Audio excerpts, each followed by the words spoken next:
अस्सलाम वालेकुम रहमतुल्लाहि व बरकातहू जी। दावत तावन मस्जिद व मदरसा दारुल इरफान छदरा टाउन लाहौर। मोहतरम दोस्तों, ये आप एक मस्जिद का अंदरूनी इंटीरियर देख रहे हैं, पहली मंजिल का। अल्लाह के फजलो करम से हमने इस मस्जिद व मदरसा की तोसी का काम शुरू किया है, जहां इस्लाम की सही तालीमात नस्ल दर नस्ल फैलाई जा रही हैं। दूसरी इमारत का तामीराती काम अब शुरू हो रहा है, जिसमें मस्जिद की दूसरी मंजिल की तामीर, बच्चियों के लिए मदरसा और लड़कों के लिए अलग मदरसे व हॉस्टल का क़याम है। हमारी इस पुरखलूस कोशिश में आप मदरजैल तरीक़ों से अपना हिस्सा डाल सकते हैं।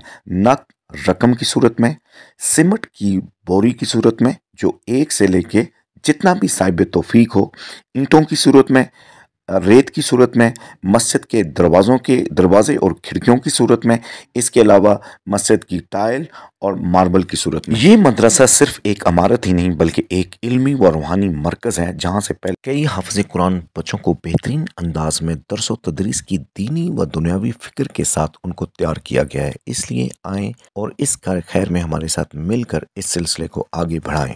रकम भेजने के लिए आप जैज़ अकाउंट और मुस्लिम कमर्शियल बैंक अकाउंट बनाम सैयद अब्दुल कादिर शाह आप ये रकम भेज सकते हैं। किसी भी किस्म की मालूमात के लिए आप रब्ता करें कारी हाफिज सैयद सामर शाह के दिए गए नंबर पर। बहुत बहुत शुक्रिया। जज़ाकल्लाह खैर।